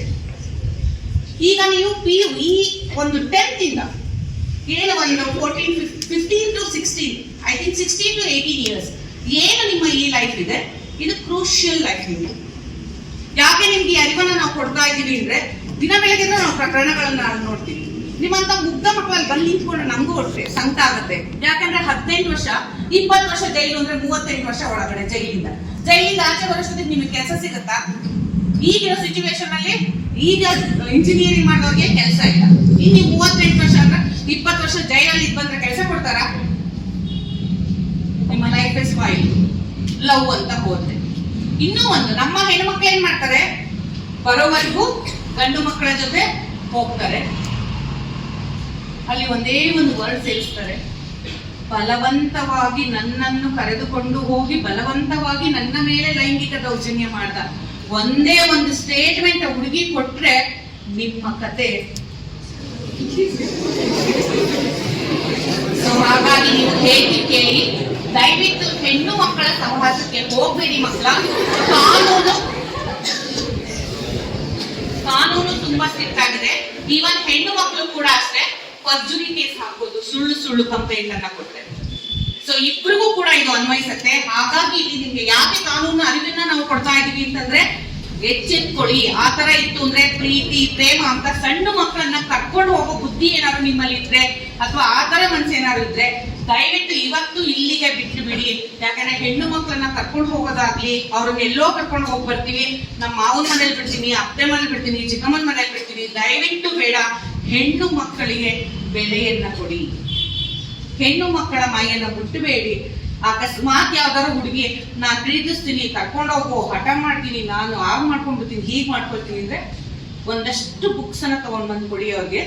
ಒಂದು ವಾರದಲ್ಲಿ ನೋಟ್ಸ್ ಮಾಡ್ಕೊಡು, ನಾನು ಅಷ್ಟು ನೋಟ್ಸ್ ನೀನ್ ಮಾಡ್ಕೊಂಡ್ ಬಂದ್ಕೊಟ್ರೆ ನಾನ್ ರೆಡಿ ಇದ್ದೆ. ಅವ್ನು ನೋಟ್ಸ್ ಮಾಡಲ್ಲ, ಅಲ್ಲಿ ಅಷ್ಟೇ, ಅಲ್ಲಿ ಹೋಗೋ ಕೇಸೇ ರಿಜಿಸ್ಟರ್ ಆಗಲ್ಲ. ಆದ್ರೆ ನಮ್ಮ ಮಕ್ಳು ಏನ್ ಮಾಡ್ತೀರಾ?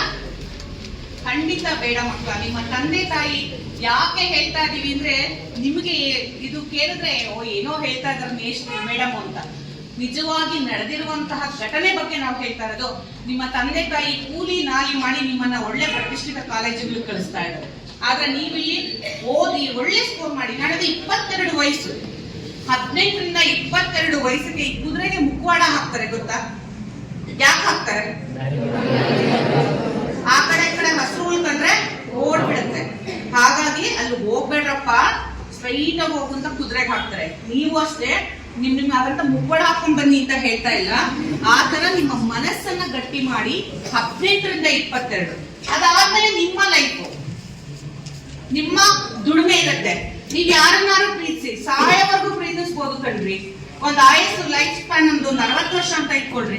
22ರಿಂದ 60 ವರ್ಷದವರೆಗೂ ಪ್ರೀತಿ ಮಾಡ್ರಿ, ಬೇಡ ಅನ್ನೋರು ಯಾರನ್ನ. ಅದ್ಬಿಟ್ಟು 18 ವರ್ಷ, 17 ವರ್ಷ, 19 ವರ್ಷ ಯಾಕೆ ಬೇಕು ಜೀವನ? ಸೊ ಹಾಗಾಗಿ ಈ ಪೋಕ್ಸೋ ಕಾಯ್ದೆಯಲ್ಲಿ ದಯವಿಟ್ಟು ಕಠಿಣ ಶಿಕ್ಷೆ ಇದೆ. ಗಂಡು ಮಕ್ಕಳಾಗಿರ್ಬೋದು, ಹೆಣ್ಣು ಮಕ್ಕಳಾಗಿರ್ಬೋದು, ಯಾವುದೇ ಕಾರಣಕ್ಕೂ ಕೆಟ್ಟ ನಿರ್ಧಾರವನ್ನ ತಗೋಬೇಡಿ. ಪ್ರೀತಿ ಪ್ರೇಮ ಎಲ್ಲ ಬಿಟ್ಟು ಫಸ್ಟ್ ನಿಮ್ಮ ಜೀವನದ ಮೌಲ್ಯದ ಬಗ್ಗೆ, ನಿಮ್ಮ ಜೀವನದ ಬಗ್ಗೆ, ನಿಮ್ಮ ಎಜುಕೇಶನ್ ಬಗ್ಗೆ ಒಂದು ಸ್ವಲ್ಪ ಗಮನ ಕೊಟ್ರೆ ಈ ಕಾಲೇಜಿನಿಂದ ತುಂಬಾ ಒಳ್ಳೊಳ್ಳೆ ಮಕ್ಕಳು ಒಳ್ಳೊಳ್ಳೆ ಕಡೆ ಕೆಲಸದಲ್ಲಿದ್ದಾರೆ, ಒಳ್ಳೊಳ್ಳೆ ಜಾಬ್ ಆಪರ್ಚುನಿಟೀಸ್ ಆಗಿದೆ, ಅಷ್ಟು ಚೆನ್ನಾಗಿರೋ ಫ್ಯಾಕಲ್ಟೀಸ್ ಇದ್ದಾರೆ.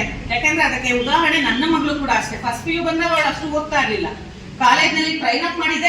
ಇವತ್ತಿಗೂ ನಾವು ನೆನೆಸ್ಕೊಳ್ತೀವಿ ಇಬ್ರು ಸರ್ ನಾವು ಇವ್ರನ್ನೆಲ್ಲ. ಸೊ ನನ್ನ ಮಗಳು ಮೊಬೈಲ್ ಇಟ್ಕೊಳ್ಳೋಳು. ಧನಂಜಯ್ ಸರ್ ಹತ್ರ 2 ವರ್ಷ ನನ್ನ ಮಗಳ ಮೊಬೈಲ್ ಅವ್ರ ಹತ್ರನೇ ಬಿಟ್ಟಿದ್ವಿ ನಾವು. ಯಾಕೆಂದ್ರೆ ಮೊಬೈಲ್ ಬೇಡ ಅಂತಾನೆ, ಅವಳು ಮೊಬೈಲ್ ಯೂಸ್ ಮಾಡ್ತಾಳೆ.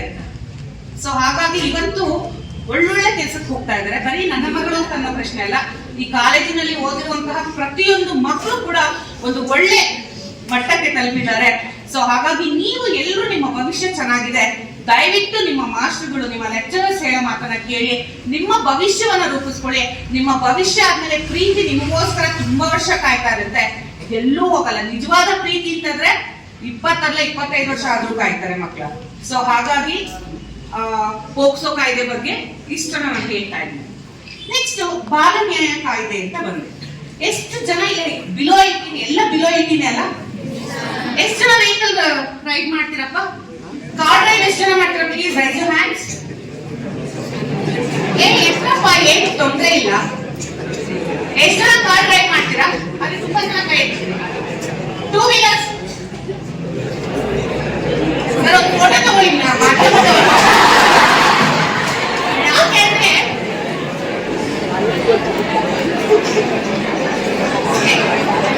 ನಾವು ಇಷ್ಟೊತ್ತರೆಗೂ ಹೇಳಿದ್ದು 18 ವರ್ಷದ ಒಳಗಿನ ಮಕ್ಕಳ ಮೇಲೆ ನಡೆಯುವಂತಹ ದೌರ್ಜನ್ಯ ಅಂತ. ನಾನು ಈಗ ತಗೊಳ್ತಾ ಇರೋದು 18 ವರ್ಷದ ಒಳಗಿನ ಮಕ್ಕಳು ಮಾಡುವಂತಹ ತಪ್ಪುಗಳಿಗೆ ಏನು ಶಿಕ್ಷೆ ಆಗ್ಬೋದು. ಸೊ ವೆಹಿಕಲ್ ರೈಡ್ ಮಾಡ್ತಿರಲ್ಲ, ಕಾನೂನು ಗೊತ್ತಾ ಸರ್? ಹೇಳಿದ್ರು ಮಿನಿಮಮ್ 2 ಲಕ್ಷ ರೂಪಾಯಿ ದಂಡ, 1 ವರ್ಷ ಶಿಕ್ಷೆ ತಂದೆ ತಾಯಿಗೆ, ನಿಮ್ಗಲ್ಲ. ನಿಮ್ಮ ತಂದೆ ತಮಾಷೆ ಹೇಳ್ತಾ ಇಲ್ಲ ಮಕ್ಕಳ. ತುಮಕೂರಿನಲ್ಲಿ ಆಗ್ಲೇ ಇದೊಂದು 8 ರಿಂದ 9 ಕೇಸ್ಗಳಲ್ಲಿ ಕಟ್ಟಿದ್ದಾರೆ ಫೈನ್.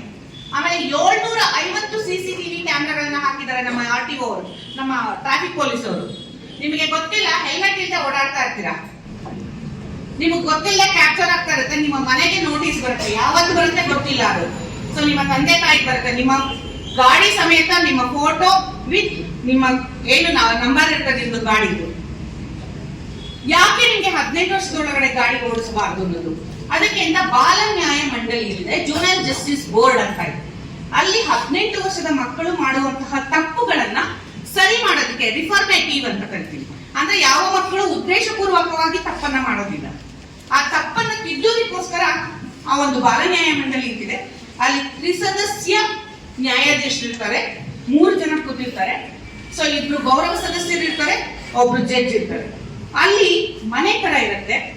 ಸೊ ಲಾಯರ್ಸ್ ಯಾರು ಕೋರ್ಟ್ ಹಾಕೋಂಗಿಲ್ಲ, ಸೊ ಪೊಲೀಸರು ಯೂನಿಫಾರ್ಮ್ ಅಲ್ಲಿ ಬರೋಂಗಿಲ್ಲ, ಜಡ್ಜಸ್ ಅಷ್ಟೇ. ಸೊ ಆರಾಮಾಗಿ ಫ್ರೆಂಡ್ಲಿ ನೇಚರ್, ಈಗ ಹೇಗಿದೆ ಆ ತರ ಇರುತ್ತೆ. ಅಲ್ಲಿ ಕೋರ್ಟ್ ನಡೆಯುತ್ತೆ. ಮಕ್ಕಳನ್ನ ನಾನು ಒಂದು ಕತೆ ಹೇಳ್ತೀನಿ, ಅದಕ್ಕೆ ನೀವು ಆನ್ಸರ್ಸ್ ಕೊಟ್ರೆ ಮುಂದಕ್ಕೆ ಹೇಳ್ತೀನಿ. 2 ಮಕ್ಕಳು ಇರ್ತಾರೆ, ಒಂದು ಫುಟ್ಬಾಲ್ ಕ್ರೀಡಾಂಗಣ. ಹುಡುಗರು ಬಡತನದಲ್ಲಿ ಬಂದಿರ್ತಾರೆ. ಆ ಫುಟ್ಬಾಲ್ ಕ್ರೀಡಾಂಗಣ ಪಕ್ಕನೇ ಒಂದು ಚೌಲ್ಟ್ರಿ ಇರುತ್ತೆ. ಚೌಲ್ಟ್ರಿ ಪ್ರತಿದಿನ ಒಳ್ಳೆ ಊಟ ಗಮ್ಮ ವಾಸನೆ ಬರ್ತಾರೆ. ಈ 2 ಹುಡುಗರು ಒಡೋಗಿ ಅಲ್ಲಿ ಊಟ ಮಾಡ್ಕೊಂಡು ಬಂದ್ಬಿಡ್ತಾರೆ, ಯಾರಿಗೂ ಹೇಳ್ದಂಗೆ. ಸ್ವಲ್ಪ ದಿನ ಆದ್ಮೇಲೆ ಆ ಚೌಲ್ಟ್ರಿಲಿ ಒಡವೆ ಕಳ್ತನ ಆಗುತ್ತೆ. ಸರಿ, ಆಮೇಲೆ ಅಲ್ಲಿ ಮ್ಯಾನೇಜರ್ ಏನ್ ಮಾಡ್ತಾನೆ, ಈ 2 ಮಕ್ಕಳನ್ನ ಹಿಡ್ಕೊಂಡ್ಬಂದು ಬಾಲ ನ್ಯಾಯ ಮಂಡಳಿ ಮುಂದೆ ನಿಲ್ಲಿಸ್ತಾರೆ. ಸರಿ, ಬಾಲ ನ್ಯಾಯ ಮಂಡಳಿ ಮುಂದೆ ನಿಲ್ಲಿಸಿದಾಗ ಆ ಮಕ್ಕಳು ಹೋದು ನಾವೇ ತರ್ತೀವಿ. ಯಾವ ಕಾರಣಕ್ಕದ್ರಿ? ಅಲ್ಲಿ ಸಮಾಲೋಚನೆಯನ್ನು ಮಾಡ್ತೀವಿ, ಮಕ್ಕಳನ್ನ ಕೂರಿಸಿ ಮಾತಾಡ್ತೇವೆ, ಯಾಕೆ, ಏನು, ಯಾವ ಪರಿಸ್ಥಿತಿ. ಸರಿ, ಆ ಮಗುವಿಗೆ ಯಾರಿಗೆ ಶಿಕ್ಷೆಯನ್ನು ಕೊಡ್ಬೋದು? ಯಾರಿಗೆ ಕೊಡ್ಬೋದು? ಯಾರಿಗೆ? ಮ್ಯಾನೇಜರ್ಗೆ. ಯಾಕೆ? ಮಕ್ಕಳು ಕೊಡೋದ ಮ್ಯಾನೇಜರ್ ಕೊಡಾಟ? ಮ್ಯಾನೇಜರ್ಗೆ. ಯಾಕೆ ಮ್ಯಾನೇಜರ್ಗೆ? ಚೈಲ್ಡ್ ಲೇಬರ್ ಅಲ್ಲ, ಆ ಮಕ್ಕಳು ಊಟ ಮಾಡ್ಕೊಂಡು ಹೋಗೋರು, ಕೆಲಸ ಮಾಡ್ತಾ ಇರಲಿಲ್ಲ, ಬರೀ ಊಟ ಮಾಡ್ಕೊಂಡು ವಾಪಸ್ ಮನೆಗೆ ಹೋಗ್ಬಿಡೋರು. ಸೊ ಮ್ಯಾನೇಜರ್ ಏನ್ ಮಾಡ್ತಿದ್ದ ಅಂದ್ರೆ, ಪ್ರತಿದಿನ ಈ ಮಕ್ಕಳು ಹೋಗೋದನ್ನ ಅಬ್ಸರ್ವ್ ಮಾಡಿ ಈ ಮಕ್ಕಳನ್ನ ಕರೆದು ಹೇಳ್ದ, ನಾವೆಲ್ಲ ವಿಡಿಯೋ ತಕೊಂಡಿದೀವಿ, ನೀವೇನಾದ್ರೂ ಈ ರೀತಿ ಪ್ರತಿದಿನ ಬಂದು ಊಟ ಮಾಡಿ ಹೋಗ್ತಿರಲ್ಲ, ನಿಮ್ ಮೇಲೆ ಕಂಪ್ಲೇಂಟ್ ಮಾಡ್ತೀವಿ, ನಾನ್ ಹೇಳೋ ಕೆಲಸ ನೀವು ಮಾಡ್ಲೇಬೇಕು ಅಂತ ಕಂಡೀಷನ್ ಹಾಕ್ತಾರೆ. ಮಕ್ಕಳಿಬ್ರು ಹೆದರ್ಕೊಂಡು ಅವನು ಹೇಳುವಂತಹ ಕೆಲಸವನ್ನ ಮಾಡ್ತಾರೆ. ಆಗ ಶಿಕ್ಷೆ ಯಾರಿಗೆ ಕೊಡ್ಬೇಕು ನಾವು? ಯಾಕೆ? ಮಕ್ಕಳು ಮುಗ್ದ್ರು, ಅವ್ರಿಗೆ ಗೊತ್ತಿಲ್ಲ, ಆದ್ರೆ ಅವ್ರಿಗೇನು ಹಸಿವು, ಬಡತನ ಇತ್ತು, ಒಳ್ಳೆ ಊಟ ಗಮ್ಮಂತ ವಾಸನೆ ಬರ್ತಿತ್ತು.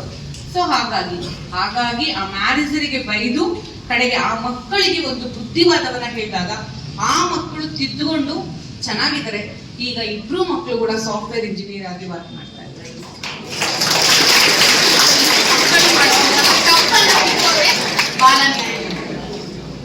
ಇನ್ನೊಂದು, ನೀವು ವೆಹಿಕಲ್ ಓಡಿಸ್ತಿರಲ್ಲ, ಅದಕ್ಕೆ ಒಂದು ಉದಾಹರಣೆನ ಕೊಡ್ತೀನಿ. ಒಂದು ತಂದೆ ಮಿಲಿಟರಿಲಿ ಇರ್ತಾರೆ. ಇದು ಯಾವುದು ಕತೆ ಅಲ್ಲ ಮಕ್ಕಳ, ನಿಜ ನಿಜವಾಗ್ಲೂ ನಡೆದಿರುವಂತಹದ್ದನ್ನ ನಾನು ನಿಮಗೆ ಹೇಳ್ತಾ ಇರೋದು. ತಾಯಿ ಒಂದು ಪ್ರೊಫೆಸರ್ ಆಗಿದ್ದಾಳೆ, ಇಂಜಿನಿಯರ್ ಕಾಲೇಜಲ್ಲಿ ಪ್ರೊಫೆಸರ್ ಆಗಿರ್ತಾರೆ. ಒಬ್ಳೇ ಮಗಳು ಅವ್ರಿಗೆ. ಸೊ ಅವರ ಮನೆ ಗೃಹ ಪ್ರವೇಶ ಇರುತ್ತೆ. ಭಾನುವಾರ ಗೃಹ ಪ್ರವೇಶ ಅನ್ಕೊಳ್ಳಿ, ಶನಿವಾರ ತಾಯಿ ತಂದೆ ಮಗಳು ಹೋಗ್ತಾ ಇರ್ತಾರೆ. ಇಬ್ರು 16 ವರ್ಷದ ಹುಡುಗರು ಕಾರಲ್ಲಿ ಕೂತಿರ್ತಾರೆ. ಕಾರ್ ಕೀನ ಆನ್ ಮಾಡ್ತಾರೆ. ರ್ಯಾಶ್ ಆಗಿ ಡ್ರೈವ್ ಮಾಡ್ಕೊಂಡು ಹೋಗಿ ಆ ಮಗುವಿನ ಇದ್ದಂತಹ ತಂದೆ ತಾಯಿ ಗಾಡಿ ಹೋಯ್ತು.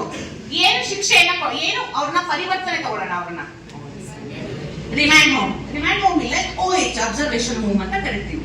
ಸೊ ಅಬ್ಸರ್ವೇಷನ್ ಹೋಮ್ಗೆ ಇದನ್ನ ಆರಾಮಾಗಿ ಇರ್ತಾರೆ, ಊಟ ಕೊಡ್ತಾರೆ, 2 ಊಟ ಮಾಡ್ತಾರೆ, ತಿಂಡಿ ತಿಂತಾರೆ, ಮಲಕೊಳ್ತಾರೆ, ಆಯ್ತು. ಏನು ಕೊಡಬಹುದು, ಏನು ಪರಿವರ್ತನೆ ತರಬಹುದು ಅಂತ ಒಂಚೂರು ಗೆಸ್ ಮಾಡಿ ಮಕ್ಕಳ. ಸ್ಟೂಡೆಂಟ್ಸ್ ಬಸ್ ಮಾಡಿರ್ತೀರ, ಬೇಗ ಏನ್ ಕೊಡಬಹುದು? ಎಜುಕೇಶನ್ ಕೊಟ್ಟೆ ಕೊಡ್ತೀವಿ. ಓದೇ ಗೊತ್ತಾ ಮಕ್ಕಳನ್ನ ಯಾರು ನಾವು ಮನೇಲಿ ಇಟ್ಕೊಳ್ಳೋದೇ ಇಲ್ಲ. ಎಲ್ಲ ಹಾಕಿದ್ರು ಅಲ್ಲ ಎಜುಕೇಶನ್ ಇದ್ದೇ ಇರುತ್ತ ಮಕ್ಕಳಿಗೆ. ಅದು ಬಿಟ್ಟು ಬೇರೆ ಅವರ ಮನಸ್ಸು ಪರಿವರ್ತನೆ ಆಗ್ಬೇಕು. ಅವರಿಗೆ ನಾವು ಮಾಡಿದ್ದು ತಪ್ಪು ಅಂತ ಅವ್ರಿಗೆ ಅನ್ನಿಸ್ಬೇಕು. ಕೌನ್ಸಿಲಿಂಗ್ ಕೊಟ್ಟೆ ಕೊಡ್ತೀವಿ. ಅದು ಬಿಟ್ಟು ನಾವ್ ಹೇಗಂದ್ರೆ ಪರಿವರ್ತನೆ, ಮನಸ್ಸು ಪರಿವರ್ತನೆ ಆಗ್ಬೇಕು. ನಾವು ಒಂದು ಸಣ್ಣ ಕೆಲಸವನ್ನ ಮಾಡಿದ್ವಿ. ತುಮಕೂರು ಜಿಲ್ಲಾಸ್ಪತ್ರೆ ಗೊತ್ತಲ್ಲ, ತುಮಕೂರು ಜಿಲ್ಲಾಸ್ಪತ್ರೆ ಇದೆ ಅಲ್ಲ, ಅಲ್ಲಿ ವೈದ್ಯ ಅಪಘಾತ ವಿಭಾಗ ಅಂತ ಇದೆ ಗೊತ್ತಾ? ಕಮ್ಯುನಿಟಿ ಸರ್ವಿಸ್ ಅಂತ ಹೇಳ್ತೀವಿ. ಕಮ್ಯುನಿಟಿ ಸರ್ವಿಸ್ ಅಂದ್ರೆ ಗೊತ್ತಿದಲ್ಲ. ಸೊ ಆ ಮಕ್ಕಳನ್ನ 3 ತಿಂಗಳ ಕಾಲ ಅಲ್ಲೋಗಿ ಕೆಲಸ ಮಾಡಿ ಅಂತ ಹೇಳ್ತೀವಿ. ಅವ್ರಿಗೆ ರಜಾ ಇರ್ತಾರೆ, ಸ್ಕೂಲ್ ರಜಾ ಇರ್ತಾರೆ, ಏಪ್ರಿಲ್ ಮೇ ಆ ಟೈಮಲ್ಲಿ. ಬೆಳಗ್ಗೆ 10ರಿಂದ 2 ಗಂಟೆ ಅಲ್ಲಿ ಬಂದ್ರೆ ಯಾರಿಗಾರು ತೊಂದರೆ ಆದ್ರೆ ಅವ್ರಿಗೊಂಚೂರು ನೀರು ಕೊಡೋದು, ಇನ್ನೇನೋ ಕೊಡೋದು. ಅಲ್ಲಿ ಹೋದಾಗ ಆ ಮಕ್ಕಳ ಮನಸ್ಸು ಹೇಗೆ ಚೇಂಜ್ ಆಗಿರುತ್ತೆ, ಆ ನೋವು, ಆ ಕೈ ತರ್ಚ್ಕೊಳ್ಳೋದು. ನಿಮ್ಗೆ ಗೊತ್ತಿರುತ್ತಲ್ಲ ಒಂದು ಅಪಘಾತ ಅಂತ. ಆ ಮಕ್ಕಳು ಬಂದು ಹೇಳಿದ್ರು, ಜೀವನದಲ್ಲಿ ನಾವು ಕಾರ್ ಮುಟ್ಟಲ್ಲ ಮೇಡಮ್. ಇಡೀ ನಮ್ಮ ಬಾಲ ನ್ಯಾಯ ಮಂಡಳಿಗೆ ಬಂದು ಹೇಳ್ತಾರೆ, ಇನ್ನು ಜೀವಮಾನದಲ್ಲಿ ನಾವು ಕಾರೇ ಮುಟ್ಟಲ್ಲ ಅಂತ, ವೆಹಿಕಲ್ಲೇ ಮುಟ್ಟಲ್ಲ ಅಂತ. ಅಂದ್ರೆ ಮಕ್ಕಳ ಮನಸ್ಸು ಪರಿವರ್ತನೆ ಆಗ್ಬೇಕು. ಸೊ ಹಾಗಾಗಿ ನಿಮ್ಗೆ ಹೇಳ್ತಾ ಇರೋದು, ಯಾವುದೇ ಕಾರಣಕ್ಕೂ ವೆಹಿಕಲ್ಸ್ ಓಡಿಸ್ಬೇಡಿ. ನೀವು ಕರೆಕ್ಟ್ ಆಗಿ ಹೋಗ್ತಿದ್ರು, ಎದುರುಗಡೆಯಿಂದ ಬರೋ ಕರೆಕ್ಟ್ ಆಗಿ ಬರ್ತಾರೆ ಅಂತ ಹೇಳಕ್ ಬರಲ್ಲ. ಸೊ ಹಾಗಾಗಿ ತಪ್ಪು ನಿಮ್ಮದೇ ಆಗತ್ತೆ, ನೀವು JJ ಬೋರ್ಡ್ ಮುಂದೆ ಹೋಗ್ಬೇಕಾಗತ್ತೆ. ಸೊ ಹಾಗಾಗಿ ಇನ್ನು ನೆಕ್ಸ್ಟ್ ಟಾಪಿಕ್, ಡ್ರಗ್ಸ್ ಮುಕ್ತ ಕರ್ನಾಟಕ. ಈಗ ಟ್ಯಾಬ್ಲೋಸ್ ಬಂತು, ನಿಮ್ಮ ಕಾಲೇಜ್ ಮುಂದೆ ಬಂತೋ ಇಲ್ಲೋ ಗೊತ್ತಿಲ್ಲ. ಪ್ರತಿಯೊಂದು ಕಾಲೇಜ್ ಮುಂದೆ ನಾವು ಒಂದು ಟ್ಯಾಬ್ಲೋಸ್ ಅನ್ನ ಕರ್ಕೊಂಡು ಹೋಗಿದ್ವಿ. ಹಾಸ್ಟೆಲ್ಸ್, ನಿಮ್ಮ ಹಾಸ್ಟೆಲ್ ಒಂದು ಟ್ಯಾಬ್ಲೋ ಮಾಡಿದ್ವಿ. ಪ್ರತಿಯೊಂದು ಹಾಸ್ಟೆಲ್ಸ್ ಮುಂದೆನೂ ಹಾಸ್ಟೆಲ್ಸ್ ಹೋಗಿ ನಾವು ಒಂದು ಡ್ರಗ್ಸ್ ಮುಕ್ತ ಅಭಿಯಾನ ಅಂತ ಮಾಡಿದ್ವಿ. ಬಟ್ ನಿಮ್ಗೆ ಬಂತೋ ಇಲ್ವೋ ಗೊತ್ತಿಲ್ಲ. ಅದು ಪ್ರತಿಯೊಂದು ಹಾಸ್ಟೆಲ್ಸ್ಗೂ ನಾವು ಹೋಗಿದ್ವಿ. ಅದು ಟ್ಯಾಬ್ಲೋ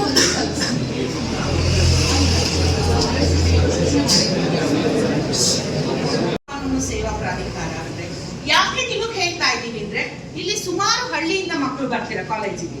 ಸೊ ಇಲ್ಲಿ ಯಾಕೆ ಅಂದ್ರೆ ಪ್ರತಿಯೊಂದು ಹಳ್ಳಿಗಳಲ್ಲಿ ಇರುವಂತಹ ಮನೆಗಳಿಗೆ ತಲುಪಬೇಕು. ಜಿಲ್ಲಾ ಕಾನೂನು ಸೇವಾ ಪ್ರಾಧಿಕಾರದಲ್ಲಿ ಉಚಿತ ಕಾನೂನು. ಏನು ಉಚಿತ ಕಾನೂನು? ಯಾರು ಕೋರ್ಟ್ಗೆ ಬರಪ್ಪ ಅಂದ್ರೆ ನಾನ್ ಬರಲ್ಲಪ್ಪ, ಲಕ್ಷ ರೂಪಾಯಿ ಖರ್ಚಾಗುತ್ತೆ ಒಂದ್ಸತಿ ಬಂದ್ರೆ ನಮ್ ಮನೆ ಮಠ ಎಲ್ಲ ಮಾರ್ಬೇಕು ಅಂತ. ಸೊ ಆ ರೀತಿ ಇಲ್ಲ, ನಿಮಗೆ ಉಚಿತ ಲಾಯರ್ಗಳು ಇರ್ತಾರೆ.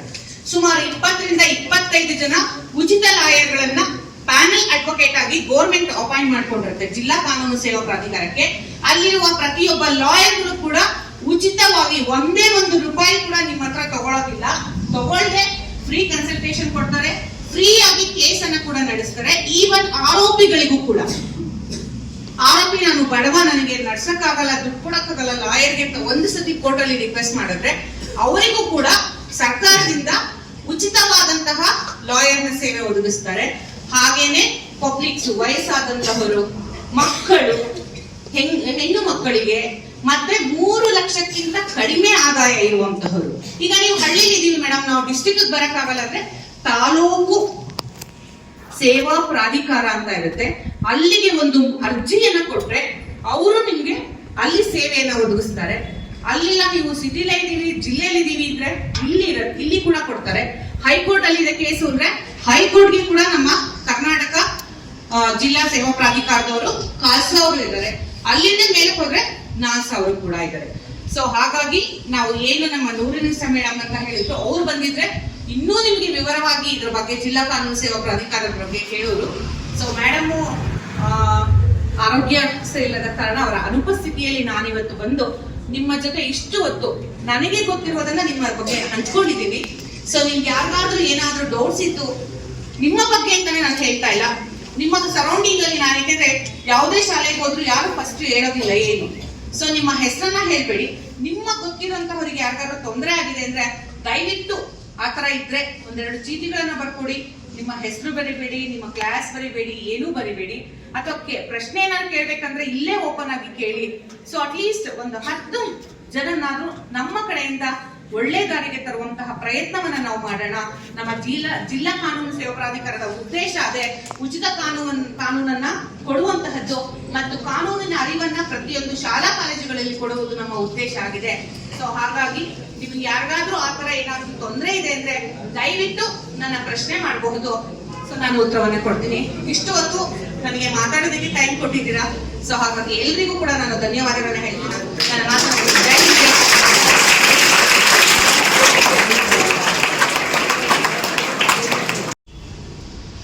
ಗಾಡಿ ಹೊಡೆದಾಗ ಆ ಮಗು ಅವರ ಮನೆ ಮುಂದೆ ಇರುವಂತಹ ಚರಂಡಿಗೆ ತಲೆ ಹೊಡ್ಕೊಂಡು ಅಲ್ಲೇ ಸ್ಪಾಟ್ ಆಗುತ್ತೆ.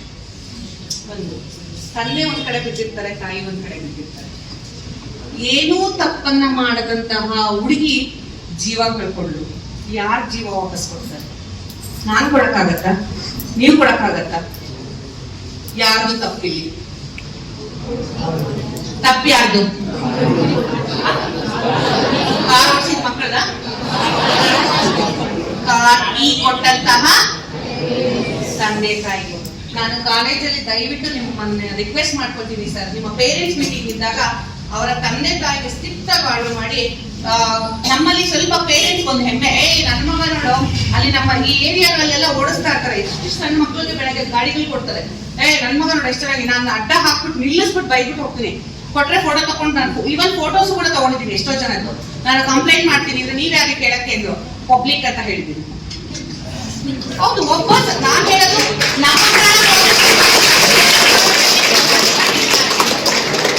ಅಲ್ವಾ, ನಮ್ಮ ಪ್ರಾಣ ಹೋಗ್ಲಿ, ಬೇರೆ ಯಾರೋ ಆ ಮಗು ಏನು ತಪ್ಪು ಮಾಡದೇ ಇರುವಂತಹ ಮಗು ತನ್ನ ಮನೆ ಮುಂದೆ ಬೆಳಗ್ಗೆ ಗೃಹ ಪ್ರವೇಶ ಮಾಡ್ಬೇಕು, ಇವತ್ತಿನ ದಿನ ಸತ್ಕೋದು ಅಂದ್ರೆ ನಿಜವಾದ ಘಟನೆ ನಮ್ಮ ತುಮಕೂರಿನಲ್ಲೇ ನಡೆದಿರೋದು. ಐ ಥಿಂಕ್ ಬಟವಾಡಿಯಲ್ಲಿ, ತುಮಕೂರಿನಲ್ಲೇ ನಡೆದಿರೋ ಘಟನೆ ಇದೆಲ್ಲೋ ಬೇರೆ ಕಡೆ ಎಲ್ಲ ನಡೆದಿರುವಂತಹದ್ದು.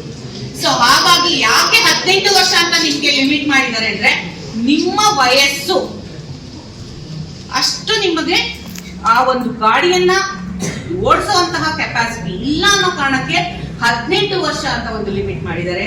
ಹಾಗಾಗಿ 18 ವರ್ಷದ ಒಳಗಿನವರು ಯಾವುದೇ ಕಾರಣಕ್ಕೂ ವೆಹಿಕಲ್ಸ್ ನ ಓಡಿಸ್ಬೇಡಿ. ಯಾರಾದ್ರೂ ನಿಮ್ಮ ಅಕ್ಕಪಕ್ಕದವರು ಅಥವಾ ನಿಮ್ಮ ಪೇರೆಂಟ್ಸ್ ಕೊಟ್ರೆ, ನಿಮ್ಮ ತಮ್ಮ ತಂಗಿ ಯಾರಾದ್ರೂ ಗಾಡಿ ಓಡಿಸಿದ್ರೆ ದಯವಿಟ್ಟು 112 ಕಾಲ್ ಮಾಡಿ, ಅಥವಾ ಒಂದು ಫೋಟೋ ತೆಗೆದು 112 ಕಳಿಸಿ, ಇಲ್ಲ ಚೈಲ್ಡ್ ಹೆಲ್ಪ್ ಲೈನ್ ಕಳಿಸಿ, ಮಿಕ್ಕಿದ ಅವ್ರು ನೋಡ್ಕೊಳ್ತಾರೆ. ಒಬ್ಬ ಮನುಷ್ಯ ಖಿನ್ನತೆಗೆ ಹೋಗ್ತಾನೆ, ಏನೂ ಬೇಡ ಅನ್ಸುತ್ತೆ, ಪ್ಲಸ್ ಲೋನ್ಲಿನೆಸ್ ಫೀಲ್ ಮಾಡ್ತಾರೆ. ಆಮೇಲೆ ಆ ಡ್ರಗ್ಸ್ ಅನ್ನೋದು ಎಷ್ಟು ಕೆಟ್ಟದ್ದು ಅಂದ್ರೆ ಮನುಷ್ಯನಿಗೆ, ನಾನು ಅದ್ರ ಬಗ್ಗೆ ತುಂಬಾ ಬ್ರೀಫ್ ಮಾಡೋದಿಲ್ಲ, ಕೆಲವು ಇಂಪಾರ್ಟೆಂಟ್ ಹೇಳ್ತೀನಿ. ಸೊ ಕಿದ್ವಾಯಿ ಆಸ್ಪತ್ರೆ ಯಾರು ವಿಸಿಟ್ ಮಾಡಿದ್ದೀರಾ? ಶಂಕರ ಹಾಸ್ಪಿಟಲ್ ಎಷ್ಟು ಜನ ಮಾಡಿದ್ದೀರಪ್ಪ? ಮಾಡಿದ್ದೀರಾ ನೀವು? ಅಲ್ಲಿ ಸಣ್ಣ ಮಕ್ಕಳನ್ನ ಯಾರು ನೋಡಿದ್ದೀರಾ? ಇಲ್ಲ ಅಲ್ಲ. ಕಿದ್ವಾಯಿ ಆಸ್ಪತ್ರೆಗೆ ಒನ್ಸ್ ವಿಸಿಟ್ ಮಾಡಿ, ಆಮೇಲೆ ಡ್ರಗ್ಸ್ ತಗೊಂತೀನಿ ಅಂತ ಹೇಳಿ. ಯಾಕೆಂದ್ರೆ ಇಷ್ಟು ಸುಂದರವಾಗಿರುವಂತಹ ನೀವು ಒಂದು ಸತಿ ಕ್ಯಾನ್ಸರ್ ಅನ್ನೋದು ಬಂತು ಅಂದ್ರೆ ನಿಮ್ಮ ಕೂದಲು ಹಿಂಗೆ ಟೋಫನ್ ತರ ಪಕ್ಕಕ್ಕೆ ಎತ್ತಿರ್ಬೇಕು, ನಿಮ್ಮ ಹೈಬ್ರೋಸ್ ಏನು ಇರಲ್ಲ, ನಿಮ್ಮ ಬಾಡಿ ಸ್ಟ್ರೆಂತ್ ಇರಲ್ಲ. ಹೇಗೆ ಅಂದ್ರೆ ಸ್ಕೆಲಿಟನ್ ನೋಡಿದಿರಲ್ಲ, ಸ್ಕೆಲಿಟನ್ ತರ. ಆ ಡ್ರಗ್ಸ್ ಅನ್ನೋದು ಡೈರೆಕ್ಟ್ ಆಗಿ ಬರೋದೇ skin cancer, liver, intestine. So ಹಾಗಾಗಿ ದಯವಿಟ್ಟು ಸಿಗರೇಟ್ ಸೇದೋದು, ಸ್ಟೈಲ್ ಯಾವುದು ಬರಲ್ಲ. ನಾಳೆ ಆಸ್ಪತ್ರೆಗೆ ಕೂತ್ಕೊಂಡಾಗ 2 ಡ್ರಿಪ್ ಬಾಟ್ಲು ಅದೆಲ್ಲ ಹಾಕ್ದಾಗ ಸ್ಟೈಲ್ ನಿಲ್ಲಿಸ್ಕೋಬೇಕಾಗತ್ತೆ. ಸೊ ಯಾವ್ದು ಬಟ್ಟೆ ಊಟ ಕೊಡೋದಿಲ್ಲ, ಯಾವುದೇ ಕಾರಣಕ್ಕೂ ಸಿಗರೇಟ್ ಸೇರೋದಿರ್ಬೋದು, ಆ ತರ ಕೆಟ್ಟ ಕೆಟ್ಟ ಚಟಗಳೇನಾದ್ರು ಇದ್ರೆ ಇವತ್ತೇ ಬಿಟ್ಟು ಬಿಡಿ. ನಿಮ್ಮ ಮನೆಯಲ್ಲಿ ಯಾರಿಗಾದ್ರೂ ಇದ್ರೂ ಕೂಡ ದಯವಿಟ್ಟು ಅವರನ್ನ ಒಂದು ಸತಿ ಶಂಕರ ಕ್ಯಾನ್ಸರ್ ಹಾಸ್ಪಿಟಲ್ ಅಥವಾ ಕಿದ್ವಾಯ ಕ್ಯಾನ್ಸರ್ ಅಥವಾ ತುಮಕೂರಲ್ಲೇ ಆಗಿದೆ ಈಗ, ಬಟ್ ಪೇಷಂಟ್ಸ್ ಇನ್ನು ಜಾಸ್ತಿ ಎಷ್ಟಿದಾರ ಗೊತ್ತಿಲ್ಲ. ಒಂದ್ಸಲಿ ಕರ್ಕೊಂಡು ಹೋಗಿ ಮಕ್ಳ, ಅಲ್ಲಿ ಕೀಮೋಥೆರಪಿ ಅಂತ ಒಂದು ಮಾಡ್ತಾರೆ. ಆ ಕೀಮೋಥೆರಪಿಗೆ ಹೋಗ್ಬಿಟ್ರೆ ಜೀವನದಲ್ಲಿ ನಾವ್ ಯಾವ್ದು ಕೆಟ್ಟ ಚಟಗಳು ಇಟ್ಕೊಳ್ಳೋದಿಲ್ಲ. ಯಾಕೆಂದ್ರೆ ಅಷ್ಟು ಕೆಟ್ಟವಾದಂತಹ ಕಾಯಿಲೆ ಅಂದ್ರೆ ಕ್ಯಾನ್ಸರ್. ಮಕ್ಕಳು ದಯವಿಟ್ಟು ನಿಮ್ಮ ರೂಪವನ್ನಾಗಿ ಮಾಡ್ಕೊಳ್ಬೇಡಿ. ದೇವರು ಇಷ್ಟು ಮುದ್ದಾಗಿ ಕೊಟ್ಟಿದ್ದಾರೆ ನಿಮ್ಮನ್ನೆಲ್ಲ, ಎಷ್ಟು ಚಂದ ಇದ್ದೀರಾ. ಸೊ ಹಾಗಾಗಿ ಅದನ್ನ ಹಂಗೆ ಉಳಿಸ್ಕೊಳ್ಳಿ. ಈ ಡ್ರಗ್ಸ್ ಅನ್ನ ಮಾತ್ರ ಯಾವುದೇ ಕಾರಣಕ್ಕೂ ಮಾಡಬೇಡಿ. ಆ ತರ ಏನಾದ್ರು ಡ್ರಗ್ಸ್ ಮಾರುವವರಿರ್ಬೋದು, ಡ್ರಗ್ಸ್ ತಗೊಳ್ಳೋರ್ಬೋದು, ಸುಮ್ಮನೆ ಅವರ ಜೊತೆ ನಿಂತಿದ್ರು ಕೂಡ ನಿಮ್ಮ ಮೇಲೆ ಕೇಸ್ ರಿಜಿಸ್ಟರ್ ಆಗತ್ತೆ. ಪಕ್ಕದಲ್ಲಿ ಜಸ್ಟ್ ನಿಂತಿದ್ರು ಕೂಡ ನಿಮ್ಮ ಮೇಲೆ ಕೇಸ್ ರಿಜಿಸ್ಟರ್ ಆಗತ್ತೆ. ಸೊ ಅದಕ್ಕೆ ಕಠಿಣ ಶಿಕ್ಷೆ ಇದೆ. 20 ವರ್ಷ ಇದೆ, 10 ವರ್ಷ ಇದೆ, 7 ವರ್ಷ ಇದೆ. ನಿಮ್ಮ ಲೈಫ್, ನಿಮ್ಮ ಜೀವನವನ್ನ ಹಾಳು ಮಾಡ್ಕೊಳ್ಬೇಡಿ. ಕಾನೂನು ಡ್ರಗ್ಸ್ ಬಗ್ಗೆ, ಪೋಕ್ಸೋ ಬಗ್ಗೆ ಮತ್ತೆ ಇದ್ರ ಬಗ್ಗೆ ಎಲ್ಲ ತುಂಬಾ ಕಠಿಣವಾದಂತಹ ಶಿಕ್ಷೆಯನ್ನು ಕೊಡ್ತಾರೆ. ಸೊ ಹಾಗಾಗಿ ಸ್ವಲ್ಪ ಹುಷಾರಾಗಿರಿ. ದ ಲಾಸ್ಟ್ ಒಂದು ಜಿಲ್ಲಾ ಕಾನೂನು